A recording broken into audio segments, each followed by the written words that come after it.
Vaikystėje praleisdavau daugybę laiko Gimbogalos kaime su savo prosenele Elena. Gimiau Lietuvoje, kuri tuo metu buvo viena iš Sovietų sąjungai priklausančių respublikų.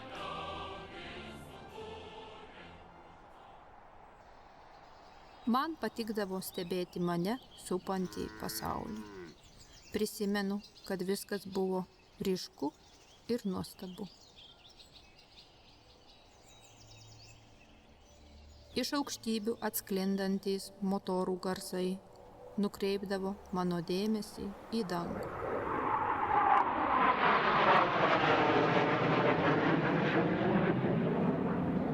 Aukštumoje skrendantis lėktuvai blizgėdavo saulėje, palikdami po savęs ilgas baltas linijas.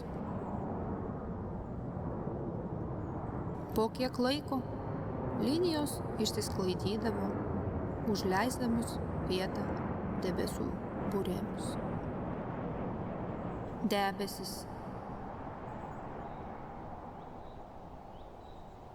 tarsi baltos lengvos plunksnos.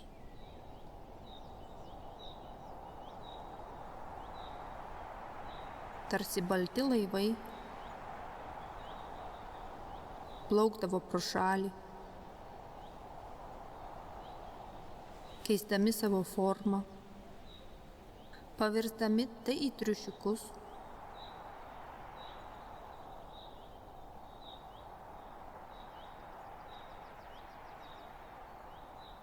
tai į ančiukus,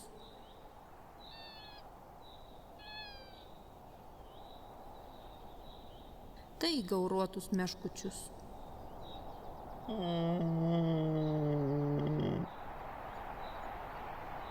Gyvūnėliai su laiku užleisdavo vietą kitoms keistoms būtybėms, kurios tarsi slibinai raitėsi padangėmis,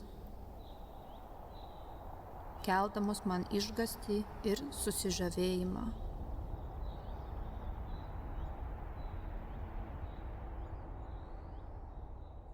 Mano prosenelės namai buvo prie pat geležinkelio stoties. Pro mūsų namą pravažiuodavo daugybė keleivinių ir krovininių traukinių. Aš laukdavau traukinių ir mojuodavau motoristams, o jie pypindavo man atgal.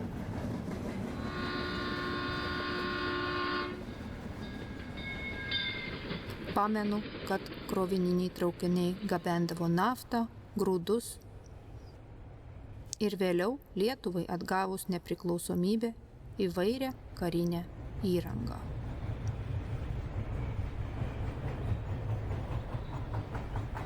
Man patikdavo vaikščioti ant geležinkelio bėgių. Buvo baugu, bet tuo pačiu metu ir smagu. Iš tikrųjų, baimės jausmas buvo visai kitoks, kuomet sužinojome apie nelaimę įvykusi Černobylio atominėje elektrinėje.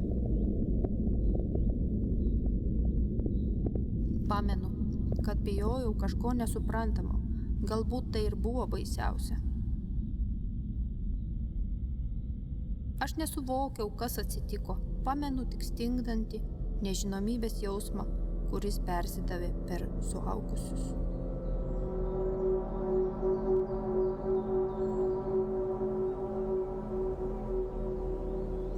Su prosenele mes dažnai eidavome į kapines tvarkyti kapų. Apsuptas dangaus ir geltonų kviečių laukų, didelėmis pušimis apaugęs kalnelis buvo vienintelis pavėsis nuo kepinančios vasaros saulės. Kapinėse daugiausia buvo palaidoti kaimo gyventojai. Tik vienas kapas buvo kitoks. Kapas neturėjo užrašų. Jo viduryje buvo įsmeigtas miniatiūrinis iš betono išlietas kareivio šalmas. Aš dažnai galvodavau, kas ten slypi giliai po žeme.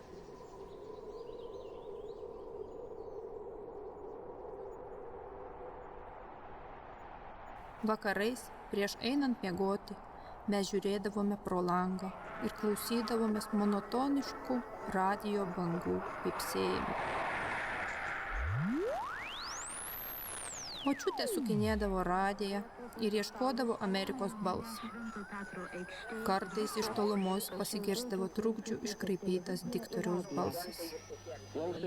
Amerikos balso iš Vašingtono. Radio bangų garsai ir pravažiuojančių traukinių dundėjimas susiliedavo su besileidžiančios saulės peizažu. Ir aš, pavargusi po dienos potyrių, užmigdavau.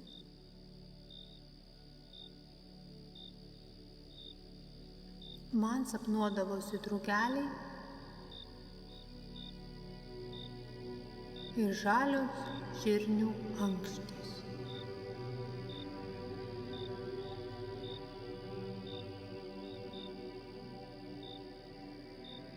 Prosenelė mirė prieš Lietuvai galutinai atgaunant nepriklausomybę ir ją palaidojo tose pačiose kaimo kapinėse.